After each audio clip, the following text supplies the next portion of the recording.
Well, I told you guys if I got all prepared, got the plow on the truck early, got the house all ready, that we would not get a lot of snow. And it is nice to see some accumulation, and I think it's plowable because I'm going to go out and plow it because that's fun. So this right here is the reason that we did not go with the F-150 Lightning. And basically, in a nutshell, that reason is plow mount. Could not put a plow mount onto the Ford F-150 Lightning, and no electric truck for that matter. So my Dodge Ram is awesome.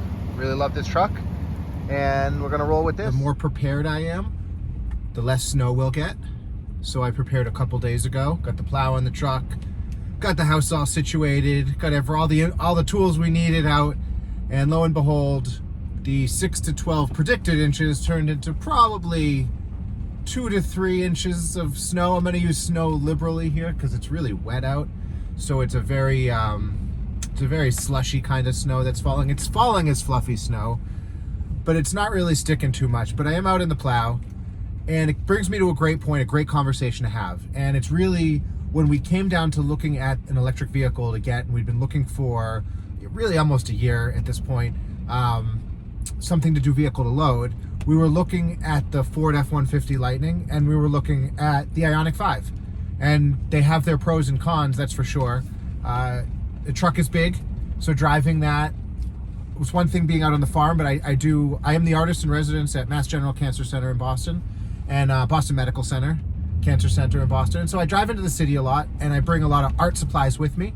So I have easels and paint supplies. I work with paint with patients, work with doctors and nurses, and I always have a lot of gear with me. So having the truck was kind of important, aside from all of the actual farm stuff we do, which, you know, is lugging the material and chopping wood and everything, you know, whatever it is. We just, this truck definitely gets a lot of use. And so when we were trying to determine what was going to be the best vehicle, first electric vehicle for us, for our farm, knowing that ultimately we wanted it to power our house, we decided between that sort of crossover SUV, fast hatch, Ioniq 5, whatever you want to call it, you know, in a truck, more of a standard traditional truck, which the Lightning is. And so the big determination for us was actually the fact that the truck, no electric truck, as far as I'm concerned, put a comment in if I'm missing something here, but no electric truck has a plow mount. And so my Fisher plow, any plow, but I really do like this, I have a Fisher Easy V, it's an awesome plow, and there's no way to connect it. There's no way to hook up my plow, which is about 3-4 years old, to an electric vehicle. And so it kind of ruled out the Lightning, even though it's got a significant power bank and a significant ability to push very usable power through to our house, albeit we might have had to switch our wiring up a little bit and had to make some other changes. But that being said, it just opens up that conversation. I remember I read an article, I'll have to dig it back up. It was maybe a year ago or so, and it was out of New York City, and it was talking about how the sanitation department was switching some of their dump truck fleet to electric vehicles, and those vehicles would do double duty in the winter time plowing the road. And so come the winter time, when they set out to plow their routes, they lost range, basically. And I think that's the thing with electric vehicles in general. We're realizing that, I mean, even living off grid with our Tesla Powerwall system in the winter time, we lose, I would say, conservatively 10-15% of storage capacity just because it's cold out. And so I think when you're pushing snow in the wintertime, you already have the fact that you're, you know, using a lot of energy to move, depending on it, could be quite heavy when that snow accumulates on the plow. So it's all that energy expended moving volume and powering the car and the heat and all of those things that sort of come into play when you need them most and resources are at their most finite, which is the winter time. So they had to readjust their plowing routes accordingly. And I think there was 2 camps. I was reading the comments out of that article, and some people were saying, well, this is why, you can't switch things over to electric vehicles, and that's all well and fine. It's certainly, these are the conversations we want to be having. And the other half of that was, well, that's why you need to plan first and, redo your routes accordingly. And the fact of the matter is, I don't think they really had a heads up on that, because they, as far as I could tell, if not the first, they were one of the first departments, fleets in the country to modernize their, garbage truck plow system to be able to use electric vehicles. And so clearly there's going to be a learning curve, just like there's a learning curve with us out here on the off-grid farm. The benefit we have is that our mistakes only affect us, whereas a municipality to a large scale, a city, urban municipality, is going to have an effect on a lot of people. But we need to start having these conversations. We need to start wondering how and why we can utilize electric vehicles and all of this electricity we have, not just to shuttle back and forth to bring power to places that traditionally or typically wouldn't have it, or in a storm like we're having now, or a natural disaster, to be able to bring a scaled amount of power where it needs to be, but actually use it for the purposes that is going to be most beneficial. And so I think that's what we're at. Never before have we even had the ability. So I'm just looking at it's a very dog walking my lane, a lot of dog walkers on the lane. And so I always want to make sure that I'm being, you know what, I got a few dogs up ahead, so I already plowed up there.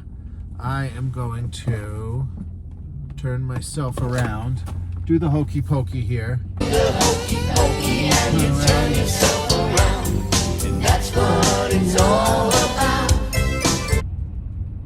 And so, hold on one sec. Let me just pull into my friend Ben at Driftwood Farm. I'm going to pull into his little spot here for a second and see if we can't do a maneuver. It's going to be a little too tight. Let's go all the way down to the end and turn around.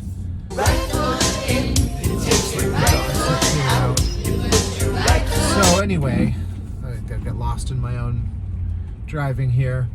The ability to do all this, the ability to have this volume of power, this accessible and portable. I mean, I think that's the game changer for our Ioniq, is that this is going to be the third night. Tonight we're going to use it again, power our house. This will be the third night in a row that we do that. And we haven't had to recharge the car. We came into it with about 60%. And we still have probably 40% on the car because we haven't really done anything. And oh, we got that big guy. That's a big Beethoven kind of dog. Beethoven. Just with the plow on, I always try to go extra careful, just because you could never be too careful. Okay, so anyway, this is a conversation that we really haven't ever been able to have, because it's a matter of storing the power, and we're just scratching the surface here. I mean, from a power standpoint, energy standpoint, the lithium-ion batteries that we have that are game changers. Now, when I was first designing our house, off-grid, our farmhouse, it was lead acid. I mean, it was going out, and this is, I really could not appreciate more the pioneers of this industry that have spent 30, 40, 50 years going out and rebalancing water and taking pH levels and really knowing the science behind it, because I really don't.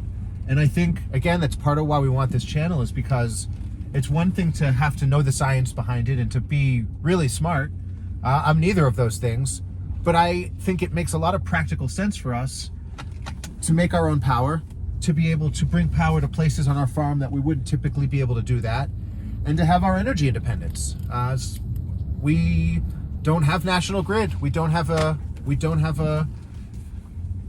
utility, a running utility meter. So it is not without its share of trials and tribulations and sacrifices that we're having to make on our end, but it's democratizing power so that we're bringing it to people in a way that it's practical, it's usable. You don't need a special degree to install this stuff. Ideally, you don't need to do anything different in your life other than have a different conversation and relationship with the power you're using to incorporate it all. mean, that's the beauty of the transfer switch, the interlock that we have, is it's the same thing that people have been using on their generators. And it's kind of what we're trying to figure out is the best way to balance the needs of our farm, the needs of our family, and the needs of the environment. And I think all those things, there's a balance, there's a scale that I think is harmonizing between all those things. I don't think they fight each other when we do it right. I think that it creates us and affords us opportunity that we would not have typically otherwise had. So that's what I'm going with today. That's my long-winded way of saying that I'm plowing out here in my Ram 1500 because there isn't an electric vehicle that'll really do that for us right now. You know, really on the scale, on the agricultural and residential scale that we need it. And so I'd love for that to be. I haven't read any of the manufacturers incorporating it. Stellantis is coming out with their, you know, electric Ram, you know, electric version of their Ram. And it would be nice if somebody took that into account. I think that there's definitely a market for that. And so it'll be interesting to see how that evolves. So thanks for sticking with me. This has just kind of been a rambling video while I'm plowing. So it's good to have company. Well, I know when I started making the video this morning, it was not snowing very much, but in true New England fashion, the snow has picked up, and I am out clearing the farm lane, and it's taken a little while, really slippery out. But I just wanted to update everybody because before, when I said nothing's really going to happen because I got prepared, well, it did. We probably got about, I'm going to say about 6 inches or so. So enough definitely to run the plow. It's real slippery out, real icy conditions, not great driving. But I do kind of wish I was plowing in an electric truck.